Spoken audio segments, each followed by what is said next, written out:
Jésus se mettait en route quand un homme accourut et, tombant à ses genoux, lui demanda « Bon maître, que dois-je faire pour avoir la vie éternelle en héritage ?»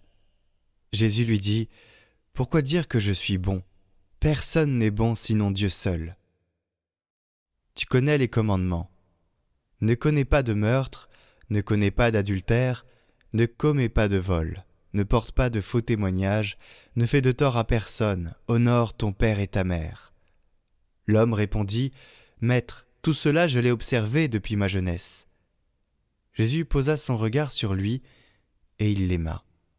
Il lui dit « Une seule chose te manque. Va, vends ce que tu as et donne-le aux pauvres. Alors tu auras un trésor au ciel.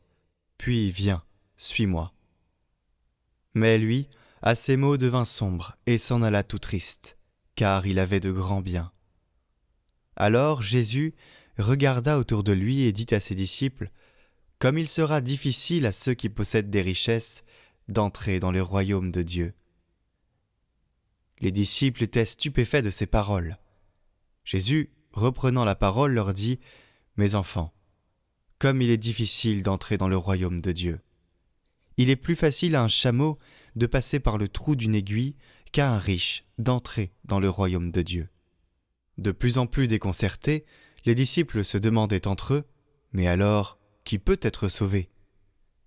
Jésus les regarde et dit « Pour les hommes, c'est impossible, mais pas pour Dieu, car tout est possible à Dieu. » Pierre se mit à dire à Jésus « Voici que nous avons tout quitté pour te suivre. » Jésus déclara « Amen, je vous le dis, nul n'aura quitté à cause de moi et de l'Évangile une maison, des frères, des sœurs, une mère, un père, des enfants ou une terre, sans qu'il reçoive en ce temps-là le centuple. Maison, frères, sœurs, mères, enfants et terre, avec des persécutions, et dans le monde à venir, la vie éternelle. Beaucoup de premiers seront derniers, et les derniers seront premiers. » Les disciples étaient en route pour monter à Jérusalem. Jésus marchait devant eux. Il était saisi de frayeur. Ils étaient saisis de frayeur, et ceux qui suivaient étaient aussi dans la crainte. Prenant de nouveau les 12 auprès de lui, il se mit à leur dire ce qui allait lui arriver. « Voici que nous montons à Jérusalem. Le Fils de l'homme sera livré aux grands prêtres et aux scribes.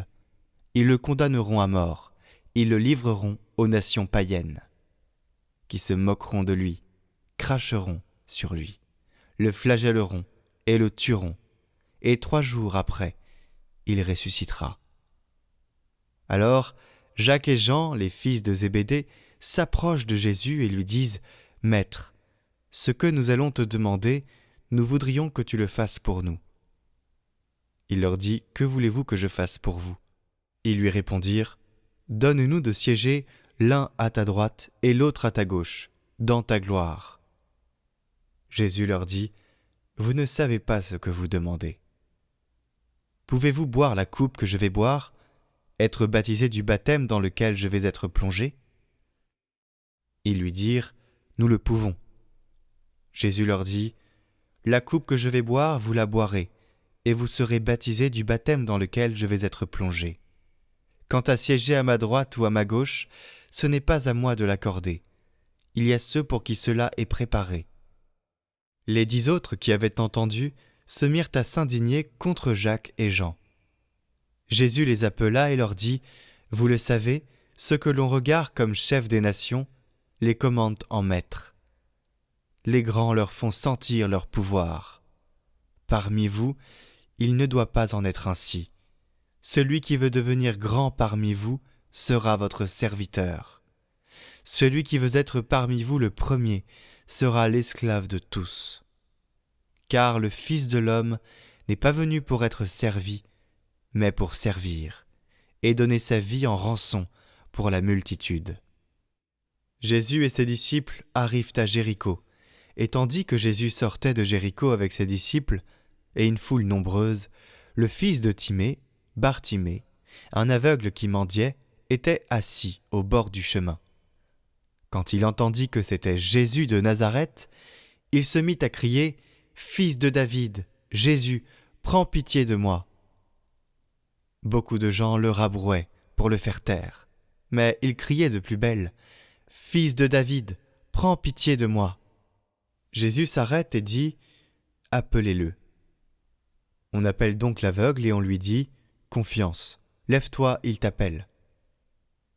L'aveugle jeta son manteau, bondit et courut vers Jésus. Prenant la parole, Jésus lui dit « Que veux-tu que je fasse pour toi ?»